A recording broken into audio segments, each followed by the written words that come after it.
What's up guys, ArchAngel Manga here, and today I'm bringing you my top 5 favourite anime series. Now, a few things to consider with this list is that I'm going to be featuring animes that I currently own and have currently seen. I'll be excluding anime movies. This is just exclusively anime series.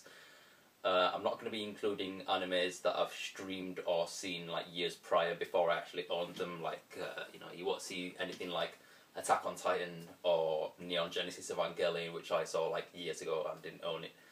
So yeah, this will be anime series that I own and have seen. As you can see back here, I've got a lot of anime, or a substantial amount of anime, but this is like the majority of my backlog. A lot of the series I haven't actually seen, like Cowboy Bebop or Kids on the Slope, Samurai Champloo. I'm still getting around to watching them, so obviously they're not going to be on this list. Now this list, along with like say my top 10 favourite shonen and seinen manga list, as with them, this list will be subject to change. Completely stumbling on my words there. So yeah, I'll end up doing like a redux of this list, in like a year or something like that. So, take this video with a grain of salt. It's only 5 animes that are my top current favourite. So yeah, without further ado, let's get started. Coming in at number 5, we have Eden of the East, a story about a guy who has to save Japan from missile strikes, and he's got like 10 billion yen or something like that to do it. He's got like a concierge on his phone to like attend to his every whim in order to get this task accomplished. It's a really good race against time sort of mystery global conspiracy thing. Highly recommend. The only reason why this isn't higher on my list is because I haven't seen the 2 films that accompany the series, Paradise Lost and King of Eden. And the series kind of finishes off with a bit of a cliffhanger, which kind of forces you to go out and watch the films, and I haven't seen the films yet, obviously. So technically, I haven't finished this series, but it is really good. I do actually plan on buying the I think it's like an Ultimate Edition where it's just like the entire series and it's both of the films like in one Blu-ray package. So yeah, I might be getting rid of this, but yeah. Eden of the East, number 5. Coming in at number 4, something I just watched recently in the last month or two, Black Lagoon, the first and second Barrage, series 1 and 2. This is about modern day pirates in the South Asian seas, kind of going on missions and plundering ships and stuff like that, that kind of thing, and transporting illegal goods, kind of importing and exporting. Trafficking and all that sorts of it. Pretty much anything you would consider criminal, racketeering, the lot. And it just basically follows a white collar Japanese office worker who ends up getting embroiled in pirate life reluctantly. It's actually really funny. Like, considering how dark and violent and gritty this series is, it is actually really fun. It's got a lot of dark humour in it, and I highly recommend it. Again, the reason why this isn't higher on my list is because I would like to see Roberta's Blood Trail, the OVA series that accompanies this, and I would also like to read the manga. But for what this is, it is a really, really good anime, and it comes with a beautiful chip box. Pride of my collection. Where are we? We're at number 3. Yeah, number 3. This is kind of an underrated series. This is a series I kind of watched a long time ago when I was kind of first getting into collecting anime, but it still holds up as one of my favourites right now, and that is Noin. Kind of like about time travel and like interdimensionary, fighting and wars and things like that. It's a really interesting concept, and one of the biggest reasons why I really like this anime is because it's like set all in one location and kind of fleshes out the city, in which it's set. That being Hakodate in Japan, like a port city, and it comes with some really nice extras as well, which kind of accompany the series, really nicely and complement everything that you watch. It had some really, interesting characters, kind of endearing story, and some really heartwarming moments. So yeah, I highly recommend Noin to anybody who's kind of like into sci-fi sort of slice of life battle kind of stuff. Yeah, that was Noin, coming at number 3. Coming at number 2, this is something that's probably in a lot of people's top 5 at least. You know, and even though I've only seen half of this series, I can definitely say it's one of my favourites. That is Full Metal Alchemist Brotherhood. I've only seen episodes 1 to 35. As you can see, I've kind of got like the big Blu-ray box set, but I haven't got volume 2 yet. I've read all of the manga, so I know how it ends, and I know obviously how the anime is going to end, because the anime kind of parallels the manga and kind of, you know, stays true to the original source material, unlike the original 2003, I believe, Full Metal Alchemist anime, which is kind of just like riddled with filler, but kind of still is pretty good, which I would like to see at some point.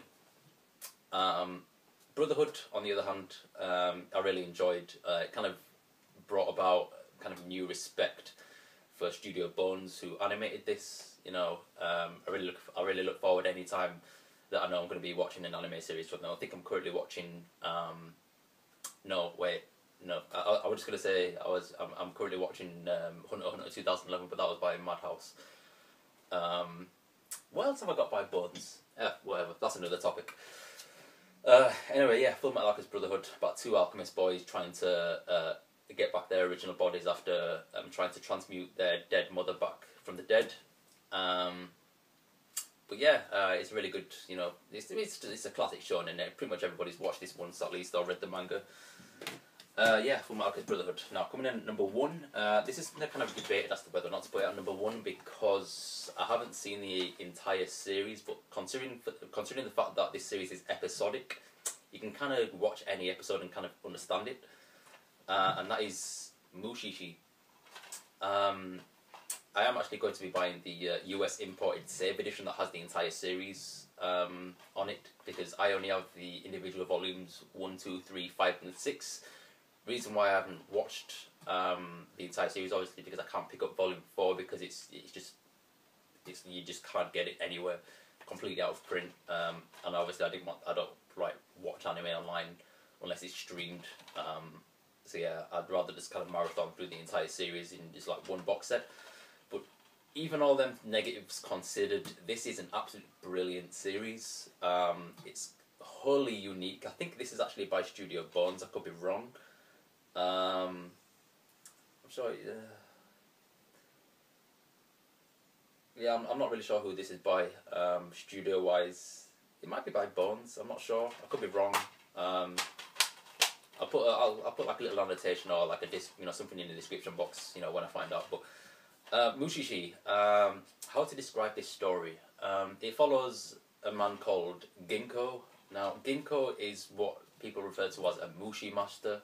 Mushi being the Japanese word for bug. Now, what he investigates are like paranormal sort of occurrences in the lives of ordinary people, people who are plagued or, you know, bothered by creatures called Mushi. Now, what Mushi are kind of existential kind of creatures that exist in the plane between the living and the dead. They just basically function. They don't go out of their way to bother or harm people because they're harmless. You know, they have no sort of malice or malicious intent. They're not good or evil. They just exist. But they do intertwine with the lives of ordinary people and kind of affect people in negative ways sometimes, and that's where Ginkgo comes in to try and exercise or kind of allow these Mushi to kind of like, you know, kind of go about their existence and kind of help people, because, you know, they do affect people in, you know, very, really bad ways sometimes. And that's what's really interesting about this series, because Ginkgo kind of goes from town to town, village to village, you know, meeting person to person, and seeing different ways in which the Mushi kind of affect the lives of people, and how sometimes people can kind of exploit the power that the Mushi have, you know, for their own personal gain. So, you know, this series is definitely multi-dimensional. You know, it kind of touches on kind of, you know, different themes and topics, and it's just an all-around beautiful anime. It's, you know, beautifully animated. It's a beautiful story, and, you know, it's just something I highly recommend. The original manga was published in Afternoon, you know, which is like a manga serialization over in Japan, which kind of publishes a lot of, you know, different out there sort of manga. It's good, you know, like say, I think it published Blade of Immortal as well. But yeah, that's, you know, if I'm going to talk about Afternoon Magazine, I'll do another video. But yeah, Mushi-shi. Definitely check it out. The anime is pretty cheap. You can get it region free, so you don't have to worry about you know, importing it, because it will work in your DVD player.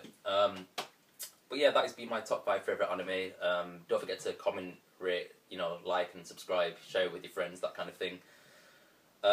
Drop me your thoughts in the comment section below for any sort of top 10s or top 5s that you would like me to do. I've got a few ideas kind of jumbling about in my head. Maybe kind of do ones pertaining to more characters or genres of manga or anime. Just I've got a few ideas kind of bouncing around in my head. But if you want to see something specifically that you would like me to do, throw forward your suggestion. I'm more than likely to take it on. So until then, ArchAngel Manga signing out.